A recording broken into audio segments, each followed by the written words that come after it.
Bone and joint hospital में IPD सेवा शुरू। पहले चरण में एक वार्ड से की जा रही शुरुआत। स्टाफ की क्षमता के मुताबिक भर्ती किए जा रहे मरीज।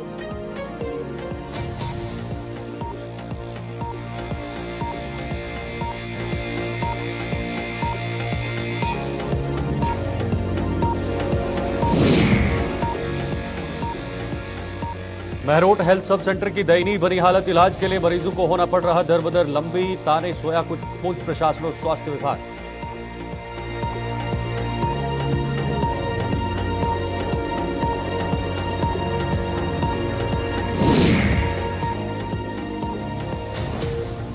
महरोट हेल्थ सब सेंटर की दयनीय बनी हालत। इलाज के लिए मरीजों को होना पड़ रहा दर बदर लंबी। ताने सोया पूंछ प्रशासन और स्वास्थ्य विभाग।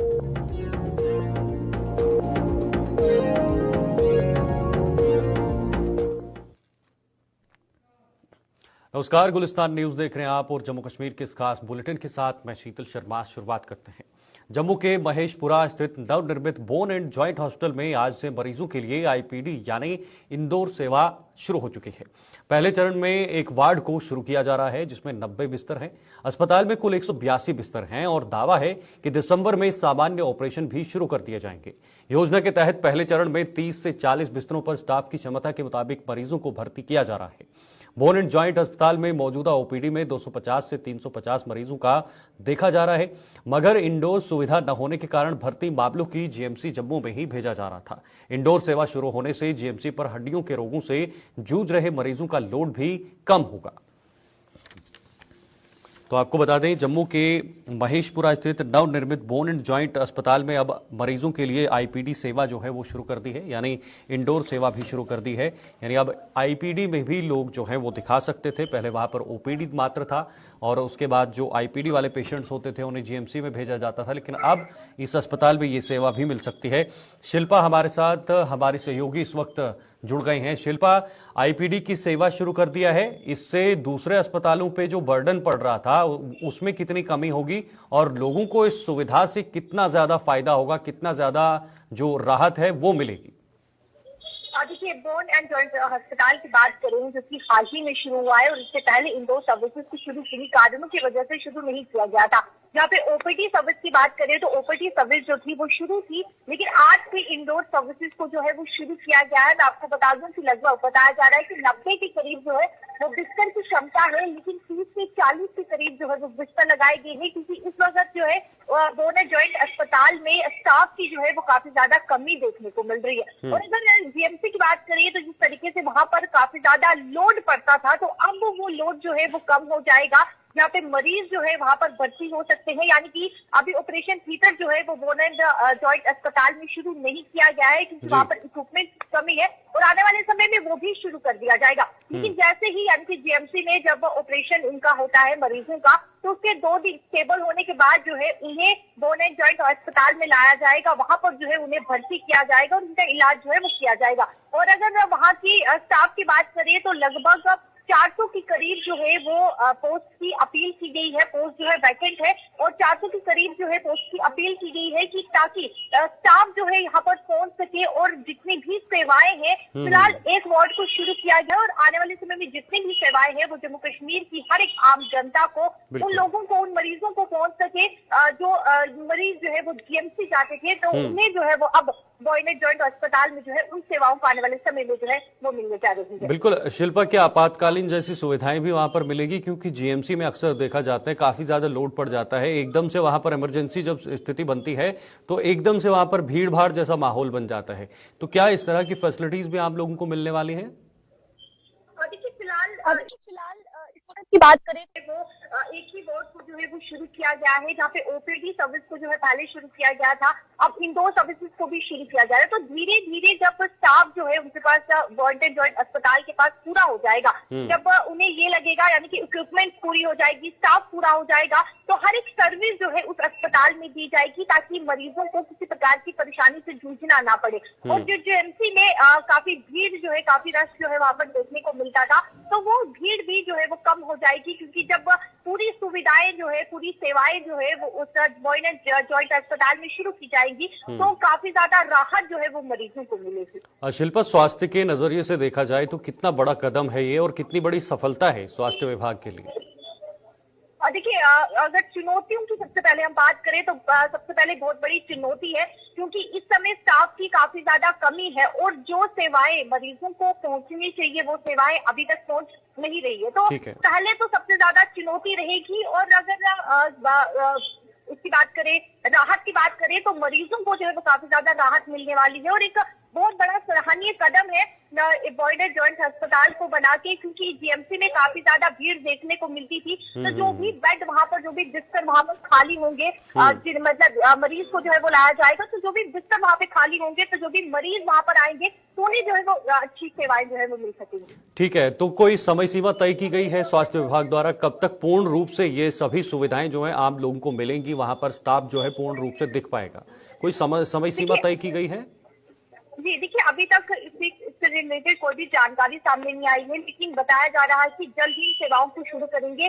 सबसे पहले महत्वपूर्ण ये है कि स्टाफ जो है वो पूरा हो जाए, सेवाएं जो इक्विपमेंट्स है, ऑपरेशन थिएटर के जो इक्विपमेंट्स है वो सब जो है अस्पताल में एक बार आ जाए तो तब जो है इन सेवाओं को जो है वो शुरू किया जाएगा। बिल्कुल, बहुत बहुत शुक्रिया आपका शिल्पा, ये तमाम जानकारी साझा करने के लिए। खासतौर पर जो स्वास्थ्य विभाग है वो कहीं ना कहीं यहाँ पर कदम लगातार उठाने की कोशिश कर रहे हैं, क्योंकि जीएमसी की बात करें तो लगातार जीएमसी में रश देखा जाता है, भीड़ भाड़ वाला इलाका हो जाता है, लेकिन अब यहाँ पर भी आईपीडी की सेवा जो है वो आपको मिलना शुरू हो जाएगी।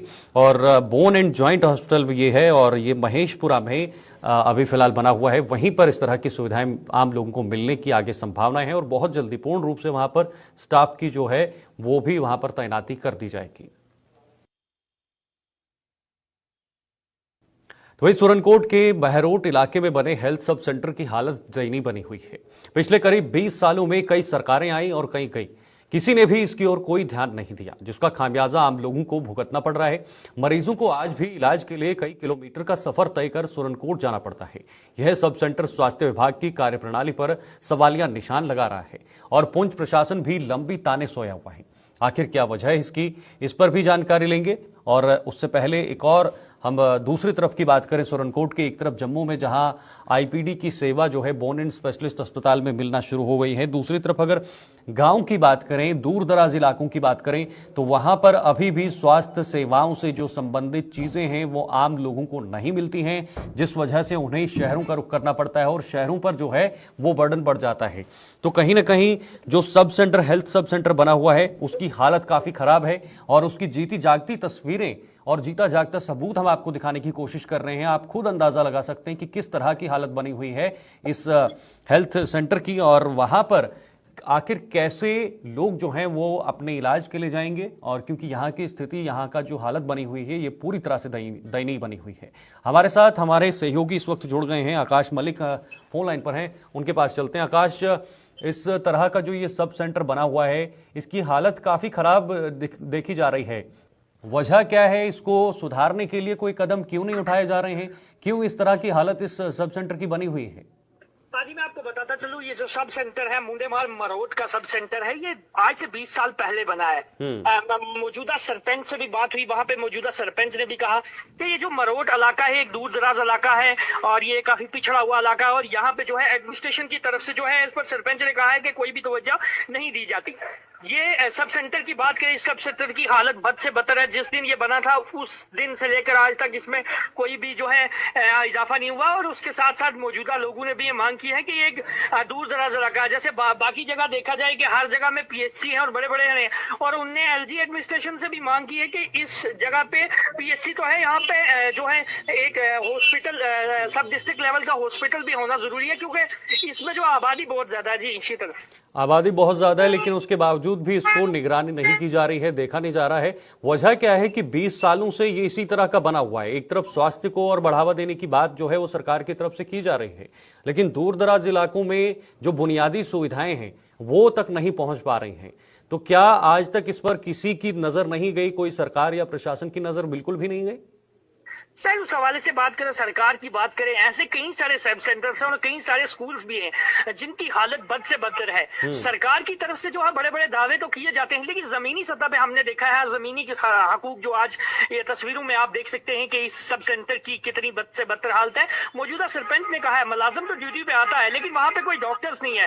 वहां के जो मकामी लोग हैं उनको दूर दराज इलाका सफर करके जो है सुरनकोट जाना पड़ता है। वहीं पे उनने ये भी कहा है कि सड़कों की भी खस्ता हालत है, जहां मिनटों का सफर घंटों में करना पड़ता है, जो है दूर दराज इलाके का है। मौजूदा सरपंच जावेद ने कहा है कि एलजी एडमिनिस्ट्रेशन से अगर इसको जो है तामीर या दोबारा से रिग्राइट ना किया गया आने वाले वक्त में, क्योंकि ये वो सरपंच है जिन्हें पिछले दिनों में बैक टू विलेज में बाइकाट भी किया था। उनने कहा है कि अगर ये मांग हमारी पूरी ना हुई तो आने वाले वक्त में मैं दोबारा से जो है धरने पे बैठना शुरू कर लूंगा। जी तो आम लोगों का भी क्या स्टैंड है, वहां पर क्या स्थिति है? क्या आम लोग भी इस पर कोई कदम उठाने की कगार पर हैं?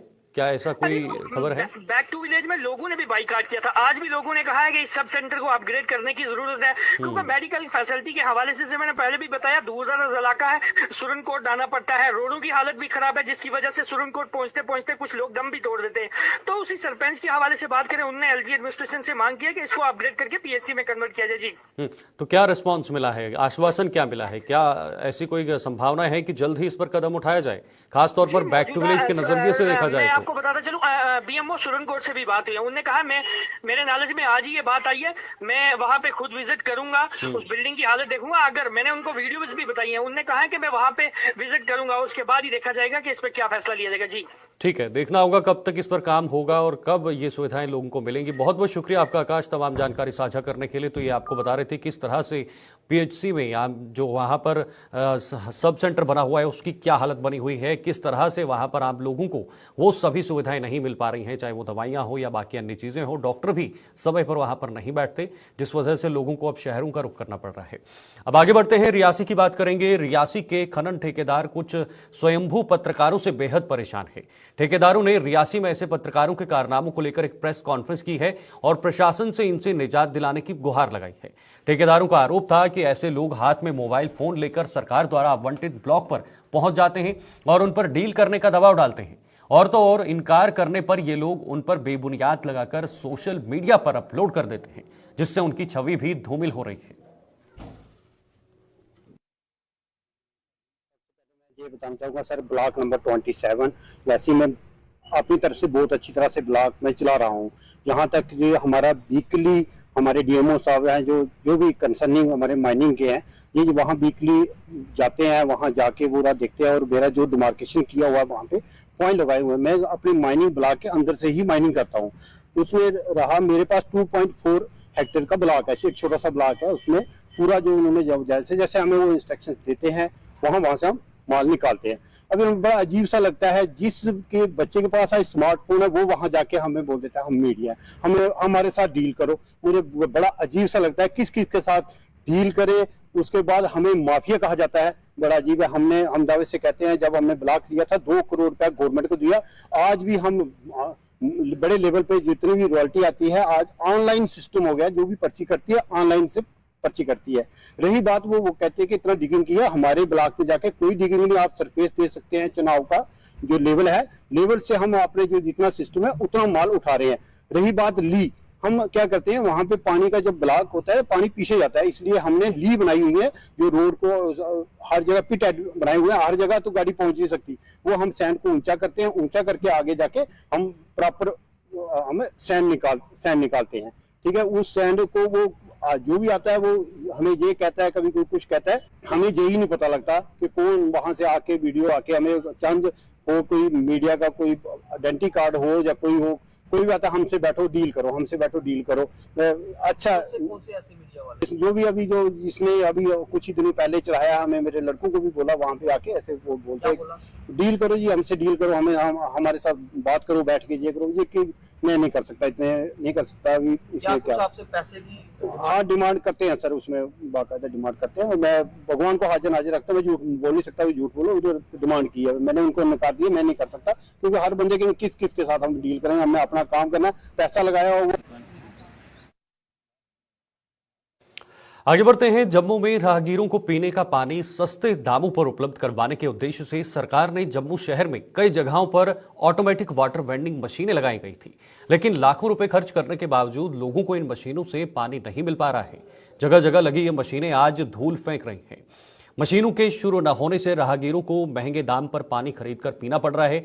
वाटर वेंडिंग मशीनों के संचालन न होने से जम्मू वासियों में भारी रोष दिखाई दे रहा है।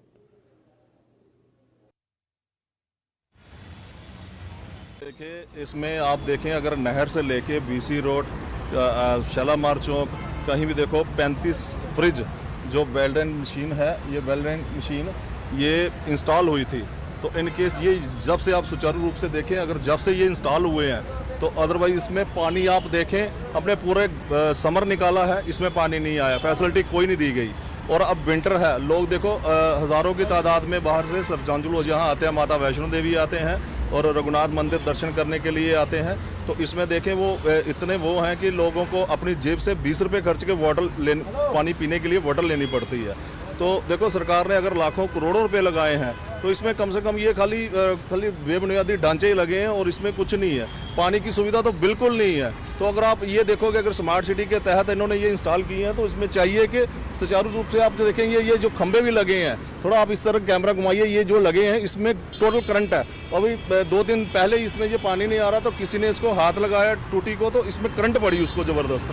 तो इसमें पानी की सुविधा बिल्कुल नहीं है। तो ये जो फ्रिज लगाए हुए हैं स्मार्ट सिटी के अंदर, तो मैं कमिश्नर साहब से बोलना चाहता हूँ, जिनकी जिम्मेवारी है इनके ऊपर, वो आके जहाँ जहाँ फ्रिज लगे हैं 35-40 जहाँ भी लगे हैं, वहाँ जाके देखें ये क्यों नहीं चल रहे, क्या प्रॉब्लम है। पैसे लगाए हैं, हमारी जनता का पैसा है, जनता को सुविधा नहीं मिले, इसका तो कोई मायना ही नहीं है।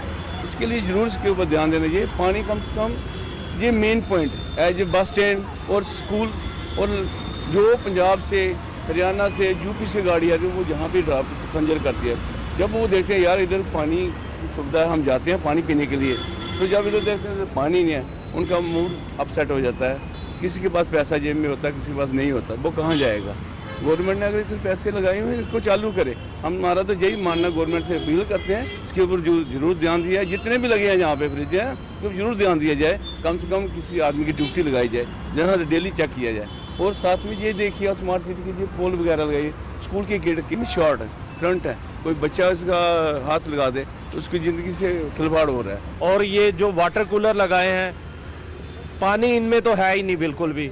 जब देखो पानी, जब भी कोई बेचारा आके, यात्री या कोई भी आके पानी पीने की कोशिश करता है, पानी बिल्कुल नहीं होता।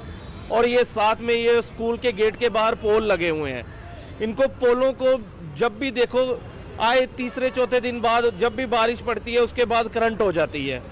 देखिए, अब बच्चे आएंगे बाहर, स्कूल से निकलेंगे, बच्चे तो छोटे बच्चे हैं, अनजान बच्चे भी हैं, और जब वो पोल को छुएंगे तो करंट पड़ेगा, किसी भी जान माल का नुकसान हो सकता है यहाँ पे। और ये कूलर को भी करंट है। अगर ये अंधेर नगरी चौपट राजा है, यहाँ पे चल रहा है। झपटमार ने जम्मू के जेएमसी अस्पताल में इलाज करवाने आई एक वृद्ध महिला को भी नहीं बख्शा। झपटमार इस महिला के कानों से बालियां छीनकर फरार हो गई, लेकिन वहां तैनात सिक्योरिटी ने उसे धर दबोचकर जेएमसी चौकी में तैनात पुलिस कर्मियों के हवाले भी कर दिया।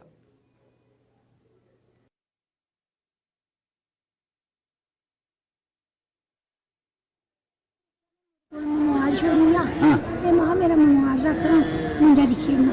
अच्छा, फड़िए मेरा चलंदा नहीं, फड़िए ले लिया, इनकी साह चढ़ी है, सीढ़िए गई है, पुलिस तो बोला, अंदर गया थे, थोड़ा फटाया, वो बेटी इतना जब मार के कट कर ले गया, नहीं भले से आगे जाकर गेट से। अच्छा वह सर, एक लेडीज पेशेंट थी, मतलब इमरजेंसी में बेड के ऊपर लेटी हुई थी, तो एक चोर आया, मतलब उसको बुला फुसला करके बोलने लगा, हम चलो आपको अच्छा सा बेड देंगे और आपकी उधर जा करके बैठा देते हैं। और वो ले गया उसको B1 ब्लॉक में ऊपर, और वहाँ कुर्सी पर बैठा दिया, अपना मोबाइल उसके पास रख दिया।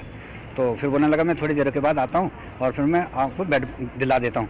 तो जैसे वो आया दोबारा, तो उसने कम से कम उसकी बाली, जो सोने की बाली थी, उसकी कीमत कम लगभग 30,000 रुपये है, वो उधर से बाली लेकर के फरार हो गया। हम आगे गेट पर थे, जैसे गेट पर आप पहुँचे तो हमें शोर सुनाया तो हमने उधर उसको पकड़ लिया। तो हमारी यही कोशिश रहती है कि जनता की सेवा करें, और जो यहाँ आते हैं हम रात दिन यही मेहनत करते रहते हैं कि कोई ऐसी घटना ना घटे, लेकिन फिर भी हम अपनी तरफ से भरपूर कोशिश करते हैं। लेकिन चोर बाली भी मिल गई और चोर को पकड़ करके हमने पुलिस स्टेशन दे दिया सर। बिजली के स्मार्ट मीटरों को लेकर जम्मू के जीवन नगर के लोगों ने जेपीडीसीएल के खिलाफ एक बार फिर जोरदार प्रदर्शन किया है।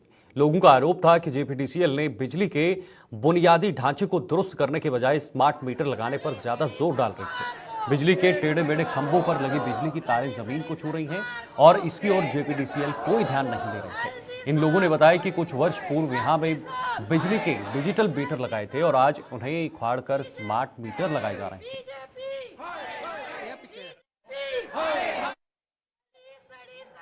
एक किस्म का बड़ा वड्डा फ्रॉड है और किनू ये नुकसान पब्लिक नू है और जिन्होंने फायदा बुझाने की कोशिश कर रहे हैं वो भी सारे नू पता है। बिजली डिपार्टमेंट के कोल लोगों को फैसिलिटी देने से लेबर नहीं है, पैसे नहीं हैं, लेकिन मीटर लगाने से पैसे हैं। तुम खंबे देखो, खंबे के हालात के हैं, खंबे टेढ़े हो गए हैं, खंबे पर बिजली का इन्ना तारा का इन्ना जंजाल है जिसका कोई हिसाब नहीं है। उसके उपर मीटर लगा रहे हैं, कल स्पार्किंग होएगी, कल कुछ होएगा, उसकी जिम्मेवारी लेगा कौन? जिम्मेवारी लेने से कोई तैयार नहीं है। ये कहते रोड पर गड्डियां चलती ने, एक्सीडेंट होंगे, लेकिन मतलब कि ये इन्हों की स्टेटमेंट होंगी है, लेकिन ये जी कोई तारा ठीक करनी कुछ करनी साड़ी SDM साहब नाल गल हुई है। SDM साहब ने क्लीयर कट AEE साहब को इंस्ट्रक्शन दी हैं कि पहला तारा ठीक करो, लेकिन वो फिर भी मीटर लगाना आ गए। वो SDM साहब के जो SDM साहब का ऑर्डर है उन्होंने भी नहीं मना कर दे। जीवन नगर लोग ਜਿਹੜੇ जीवन नगर के लोग ने बहुत परे स्मार्ट मीटर लगा देना। अज तू 6-7 साल पहले सारे छोटे छोटे मीटर है लगे, उसने आख्या कि थोड़े स्मार्ट लगने ने 2-2 रुपया तो एक्स्ट्रा लगेगा। असें लोगों ने 2-2 रुपया एक्स्ट्रा इन्हें दिता, इन्हें स्मार्ट मीटर लगाए। हूँ असें इस डिपार्टमेंट को इस गौरमेंट को ये पूछना चाहते हैं कि जेडे वो स्मार्ट मीटर रहे ये जेडे हूँ लगा दे क्या उनके प्यो लगा दो? मतलब तुम लोग जेडे गरीब पब्लिक पागल बना दो। केड़ियां नौकरियां ने इसलिए नौकरी वाला और आवाद है, बिजनेसमैन और आवाद है, दुकानदार और आवाद है। केड़ी नौकरी है? बच्चे साढ़े पढ़े लिखे बच्चे, जेड़े बच्चे 80-70% मार्क्स लै रहे इसलिए 100% मार्क्स लैके भी साढ़े बच्चों की नौकरियां नहीं मिला दियां। जेड़ा कि सरकार ने साढ़े कन्नै वादे किते कि हर साल 2000 करोड़ नौकरी लभेगी। मैं प्रधानमंत्री साहब होरें पूछना चाहनी हाँ कि तुसें जम्मू कश्मीर दे विच 2 लाख भी नौकरी दी, 2 करोड़ तो छोड़ो 2000 भी दी। इसलिए साढ़े पढ़े लिखे बच्चे माँ प्यो परेशान है कि असीं सारी कमाई बच्चे की पढ़ाई पर लगा उड़ी, और बच्चे परेशान है कि माँ प्यो ने सारी कमाई साढ़े पढ़ाई पर लगा उड़ी है। मतलब पब्लिक बहुत परेशान है। जेडे स्मार्ट मीटर ने नहीं लगने चाहिए क्योंकि लोगों को इसलिए 3 टाइम की रोटी खाने वास्ते गुजारा करने वास्ते बहुत मुश्किल है। असें इन्ना किराया नहीं दे सकते। इस कारण साड़ी जम्मू कश्मीर की सारी पब्लिक स्मार्ट मीटर के खिलाफ है। हाथ जोड़ के प्रधानमंत्री अगे भी और LG साहब अगे भी गुजारिश है कि क्षमा करो प्रधानमंत्री जी, साढ़े LG साहब जी, इन्ना बेरहमी मत करो साढ़े लोगों पर। असें गरीब लोग खंबे टेढ़े होंदे लगे दे, ये तो देखो के हाल है, केड़ी जगह जिथे खंबे डिग जानी लगे दे हैं, के हालत खंबियां दी ते कुत्थे लाने स्मार्ट मीटर? पहले तुसी खंबे ठीक करो, नवे लाओ तो फिर जाई के स्मार्ट मीटर लगाओ। नहीं ऐसा नहीं लगाते, ऐसा नहीं लगाते बेज स्मार्ट मीटर ते लगने, चलो लगा देना ठीक है। अगर ये देखो ना तुस खंबे दी हालत देखो ना इंदी, इन्ना जिन्ने जाल पूरे दिखो, पूरी गलियां च किन्ना जाल है। नहीं पहला अगर पहले उगे रीडिंग है भाई, हूं की जरूरत है लगाने? ये लगने नहीं चाहिए स्मार्ट मीटर, क्यों लगने चाहिए? बढ़ते आगे, सनातन धर्म के वेद पुराण और ग्रंथों में वर्णित मान्यताओं के अनुसार विशेष पूजा और अनुष्ठान के लिए अनेकों पर्व मनाए जाते हैं। इनमें से एक पर्व है गोपाष्टमी, जिसे आज धार्मिक हर्षोल्लास के साथ मनाया जा रहा है। इस पर्व में गौ माता की पूजा की जाती है और ऐसी मान्यता है कि इस दिन गाय की पूजा करने से घर में सुख समृद्धि और शांति का वास होता है। और तो और गौ माता की पूजा से भगवान श्री कृष्ण की भी प्रसन्न होते हैं। जम्मू और इसके आसपास के इलाकों में आज लोगों ने इस पर्व की सभी परंपराएं निभाते हुए धर्म के प्रति अपनी आस्था जताई है।